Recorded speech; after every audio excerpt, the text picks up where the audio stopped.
Good evening, everyone. Welcome to Rappler Talk. I am P. Renada, and today we are interviewing an incoming Marcos cabinet member, Susan Toots Ople, who is a longtime migrant workers' rights advocate. Welcome, Toots, to this program. Thank you so much for joining us, despite your very busy schedule. Thank you so much for having me, Pia. All right, so we will dive right into the questions, Toots. It's been a very, very exciting few days for you. Kaka-announce lang ng nomination nyo last week. And so you have been really, I'm sure you have been doing so many things to prepare for the role. Can you give us just a picture of what the past few days has been like in the transition team of the Marcos camp of President-elect Marcos? What's the past few days been like for you? Hectic. Also, I think it's all about validating and also looking ahead to some issues and concerns that are emerging and are already existing. So, just to give you an idea, Pia, of what um, my day was like today, no? So morning, I was with Secretary Bello and Secretary Laguesma at the Dole office to discuss transition plans.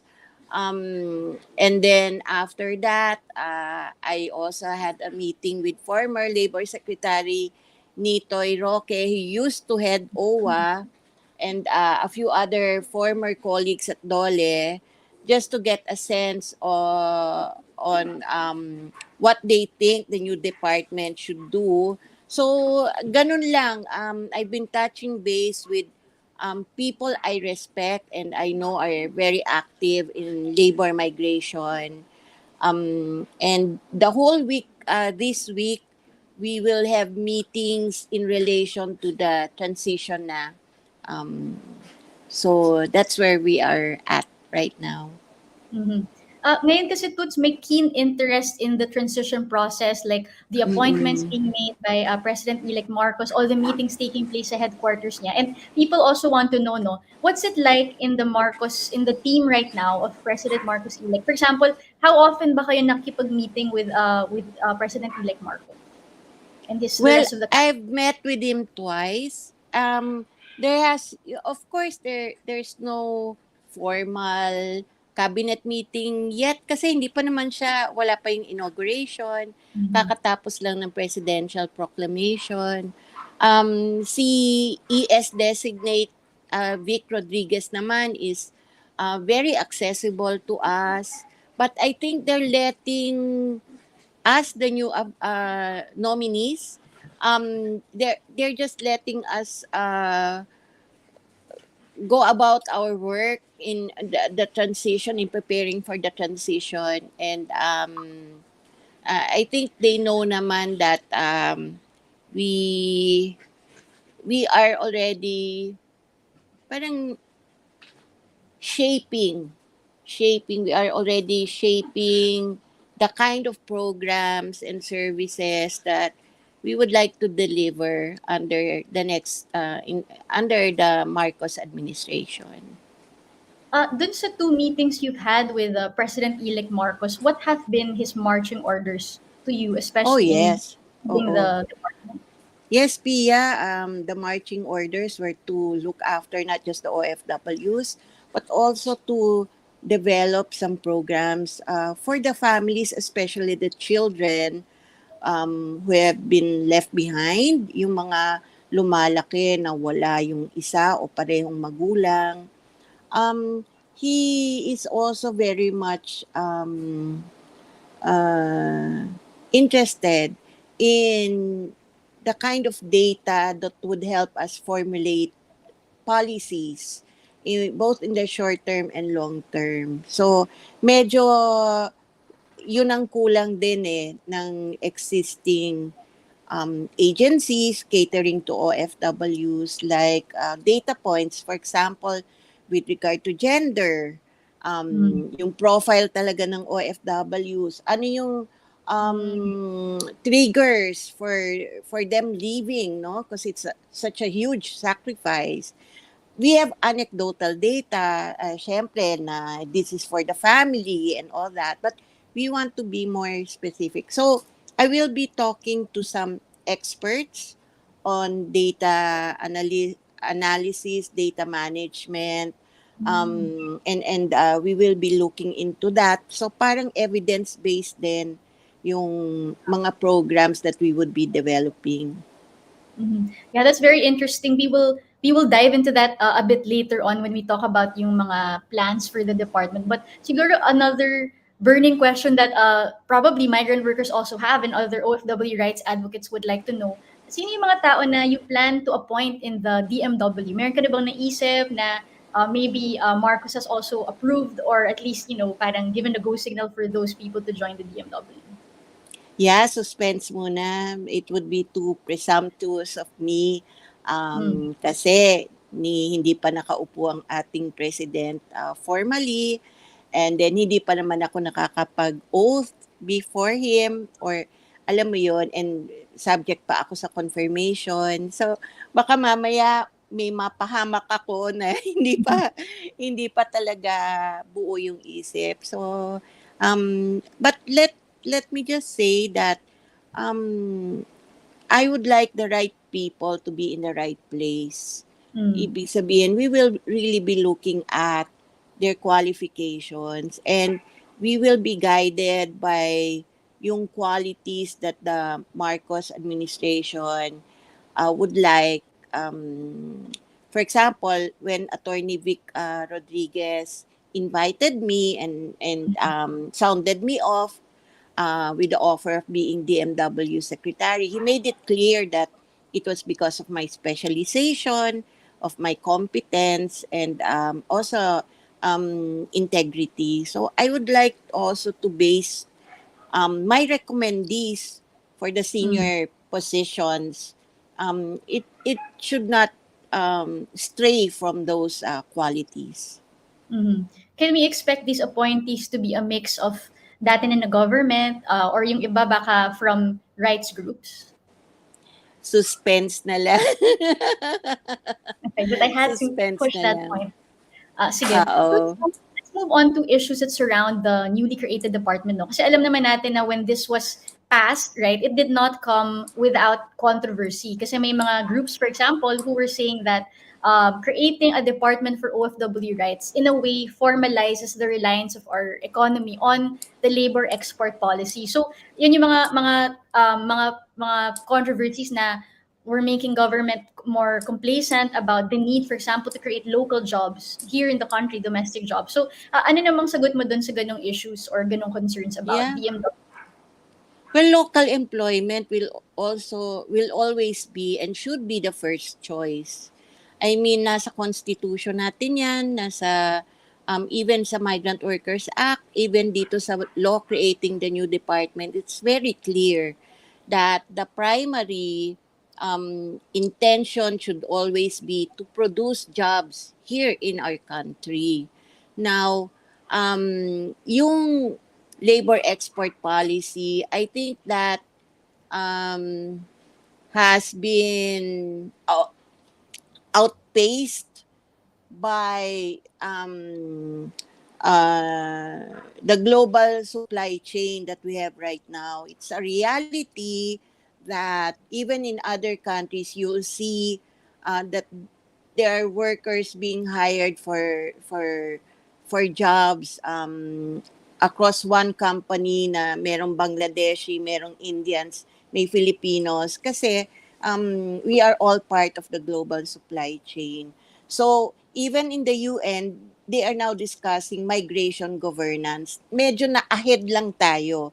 But that doesn't mean we should stop tweaking, stop looking at enhancements. So, people go where the jobs are eh. Mm. I think the role of the Department of Migrant Workers is really to make sure that those who leave the country and the Mm. families left behind are, fully protected, and there is stability in the process and even predictability sana, so that exploitation, abuse, maltreatment can be prevented even before they leave. Mhm. This focus or parang acknowledgement that the DMW does not mean that we will, let go of job creation domestically. May reflection ba yun dun sa the way you will run the department or the policies of the department? For example, if a OFW feel niya na kailangan niya mag-OFW because feel niya na wala siyang choice to have a job here in the country, will there be any programs in the department to kind of help him find his way if ayaw niya talaga mag-OFW pero napipilitan lang siya? Paano yun? Yeah, eto yung reflection point namin, no? Namin, meaning ako and some of the people that I have been consulting. For the longest time kasi, lalo na kung sa vulnerable occupations, hindi pa umaalis si worker, ang tingin na natin welfare case. Mhm. Papasok siya sa recruitment agency, hindi siya treated as a client, treated siya as someone begging for a job, no? Um, Training sa TESDA, balita ko minsan meron pang nasisigawan, no? And but what I would like to see happen and will work very hard to happen is that every Filipino leaving the country to work abroad will have an informed choice and will be consulting his or her family. So it's a family decision. Yun sana yung culture na gusto ko, and that they will be treated as clients, no? Not as, people begging Mhm. for a job because they bring an intrinsic value, no? As a worker in the true sense of the word, maski vulnerable occupation siya. So, we are looking at that. It would entail behavioral change, and a new mindset among the stakeholders, and especially also um, across the bureaucracy. So, Mhm. yeah. What reforms are you eyeing for the department, especially after, for example, yung calls ng some OFW rights groups to scrap quote-unquote excessive mandatory fees like mga overseas employment certificates, insurance, field health. Marami mga complaints about fees that they believe are not necessary or are overpriced. What will you do about this? We need a systems review. We need to find out how can how can you improve the convenience and look at the convenience side of um, a worker applying for a job, and going through the legal process.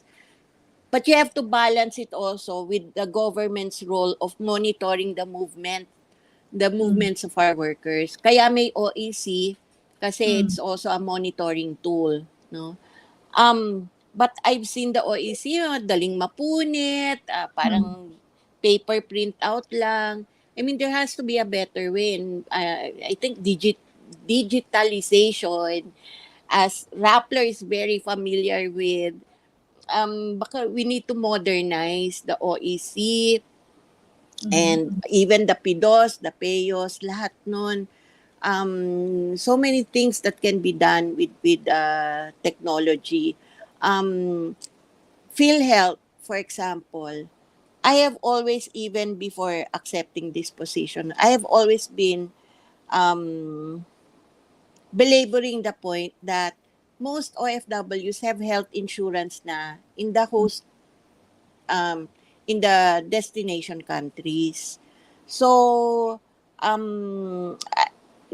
would really, I'm, I would really like to have a dialogue with our legislators and also with PhilHealth kasi it's such an enormous burden na nakapeg sa wage. And Mhm. then may compounded interest pa. But I cannot, right now I'm not in the position to promise na, pag upo namin, ganyan Mhm. because it's it should be a product of dialogue with stakeholders and with our partners in Congress and also in the executive branch. Mhm.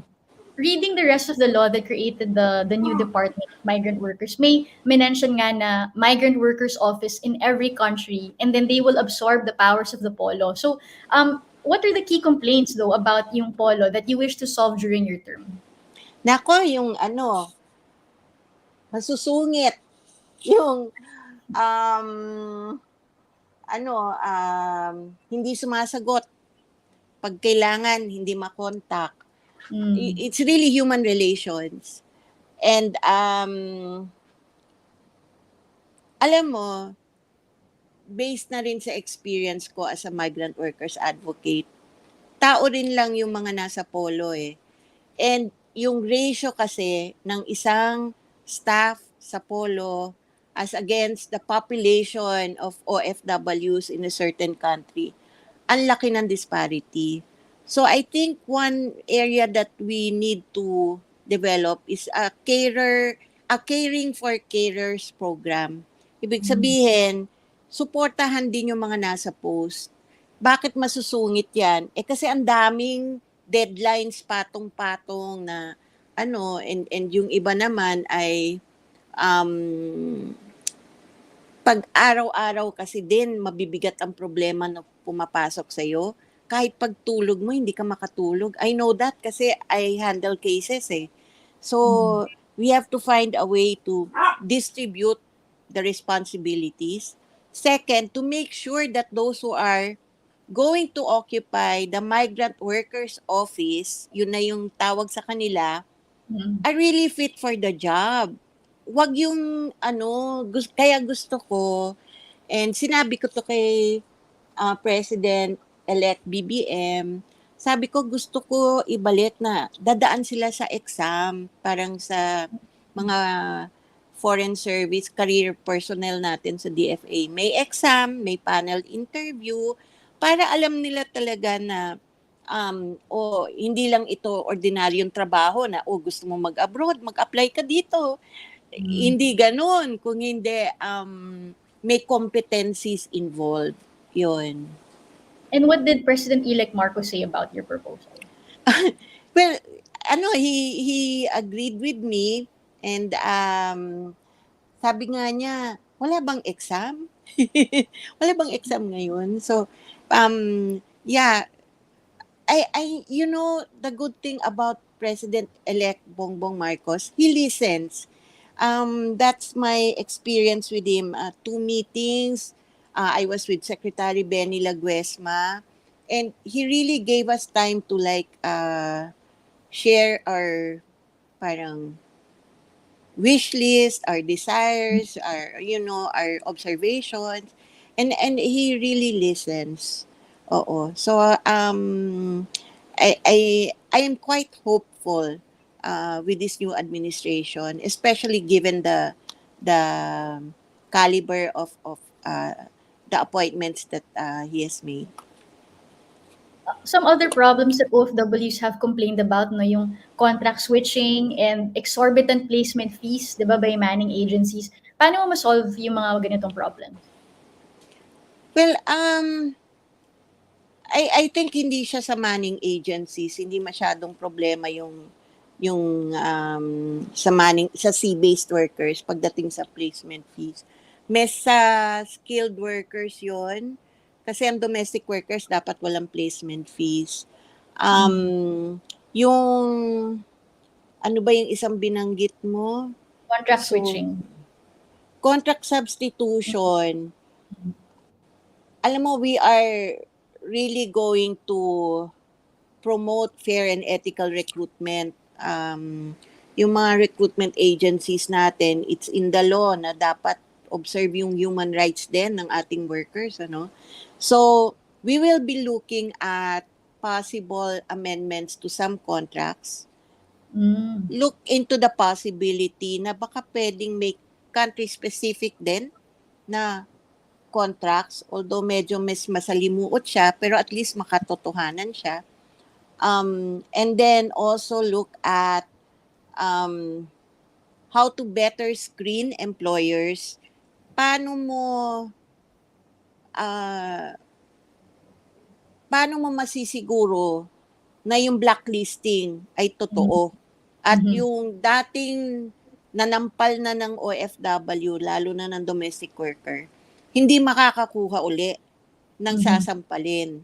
So this will be part of the systems review that in my first month as a DMW secretary I would like to undertake. Mhm. Okay. Yes, yung blacklisting, na-mention din actually yan sa law na kailangan may database of abusive employers. So, in your experience, no, as an OFW rights advocate, ano ba yung mga loopholes which allow abusers like this to continue getting domestic workers or OFWs in their employ? Pwede kasi na ano hindi nakalagay yung residence. So, ang pag-a-applyin yung kapatid. They live in the same house, pero nandun pa rin yung Hmm. originally abusive na employer. Pero So, how do you dapat guard against talaga, that? O paano yun? ha? Paano mo Dapat mapaprevent? nakalagay sa kasama sa blacklisting yung residences o Yung residence. address. Yes. Hmm. And pati yung litrato, ito yung isa Hmm. sa as a migrant workers advocate, no, rights advocate. Kilala natin yung nabugbog eh. Yun yung nakikita sa media. Pero yung muka ng mga nagbubuhos ng kumukulong mantika o ng ng gagahasa or kung ano man, no? Hindi natin yung pangalan nakatago. Pero Protected. oo, pero sila yung culprit eh. So, yun ang dapat nga i-shield yung victim dahil karapatan niya yun eh. So, I think we will also be working with media on this na Hmm. how do you handle reporting of sensitive cases, especially those involving minors, no, na naging OFW, Right. involving acts of sexual violence, no. So yeah, a lot can be done Hmm. together. Mm-mm. Those just going back to what you mentioned na amendments sa contracts per country about to prevent contract substitution. Ano exactly amendments to? And you're talking about contracts employer to OFW, or is this like an agreement per country, like a sort of bilateral agreement? We have bilateral labor agreements with Mm. Qatar, Kuwait, Saudi Arabia. Pero yung laman nun, wala sa contract. So Mm. yung si worker, hindi alam, ay, kasama pala yan sa aking, sa bilateral labor agreement. For Mm. example, I think it's in Saudi Arabia, and in other Gulf countries, na dapat yung sweldo nasa ATM. Part yun ng bilateral labor agreement. I'm Mm. not sure, but I don't think it's in the contract. So, hindi alam ni employer, hindi alam ni worker. Meron din on rest days especially, dapat ma-emphasize yun. Although sabi nga, nandun naman yun sa uh, model contract, yung unified contract for all, no, especially domestic workers. Pero wala namang masama kung i-quote mo from the bilateral labor agreement, 'di ba? Kasi it binds both countries, no? Mm. Yeah, so yun ang gusto kong tingnan, para mas makatotohanan siya. And it's also an incentive, especially for the DMW, to continue to work for other agreements. So Mm. you keep on building yung safeguard and yung protection. And ang dream ko nga that we will work with our counterparts to have as many anti-human trafficking agreements as Mm. possible and use their laws to run after their nationals who have been abusing or exploiting our workers. Hindi Mm. yung pauwi na lang, gusto nang umuwi, uwi na lang kayo. Tapos pagdating dito, wala na. Paano mo hahabulin yung nanampal, na nadyak sa kanya? Mas mahirap na kasi nandito na siya. Yung batas na gagamitin mo nandoon. So, these are Mm. things that I'd like to look at. Which countries yung pinaka-target mo that you think dapat may human rights or may cooperation agreement between our country and that country na wala pa ngayon? Saudi Arabia. Kasi meron na silang yung Commission on Human Rights nila, Mm. yung equivalent ng CHR natin, is very active. And also, they have recently become a partner of the Philippine government. Sila, Bahrain, and I'm not sure if Qatar yung pangatlo. But certainly, yung sa DFA would be able to guide us more on this in this regard, no? But I'm hoping that we can forge anti-human trafficking agreements in relation to our migrant workers with these countries. Last three questions. Toots, there was also mention in the law na may action fund dapat. So it's supposed to be Yes. funds for OFW emergencies, and yung DMW magka-craft ng guidelines on this. What can OFWs expect from this? How will the fund work? And paano nila ma-access yung fund na yun if ever? Alam mo sa NGO world, kasi syempre I come from the NGO, um, meron tinatawag sa project development o program development na co-creation phase. So, a lot of the questions that you've been asking me, gusto ko merong voice yung stakeholder. So we will be embarking on global town hall meetings. We can do it regionally. Basta we will use the internet. We'll go online. And just to hear them out and sabihin namin, ito yung plano namin ha. Ano sa tingin nyo? How can we refine this further? Kasi we also have to explain what the department is all about. So and they should feel that it's their home in the bureaucracy. Ito yung bahay nyo. So please tell us anong klaseng kumbaga sa bahay, 'di ba? What will make you more comfortable? So, yun ang plano namin. Yung action fund is delayed. Yung nasa batas dapat may guidelines na 'yan. So, I really have to talk to yung transition committee Mm. kung nagawa ba nila ito or hindi. We have already plans of inviting the members of the transition committee of the under the law as described or defined under the law to sit down with us. Oo. Yung town hall meetings you're proposing, virtual and physical ba to? And ano yung timeline mo for this? Well, virtual muna, no? Timeline ko, as long as um, siguro yung first month, baka sa second month.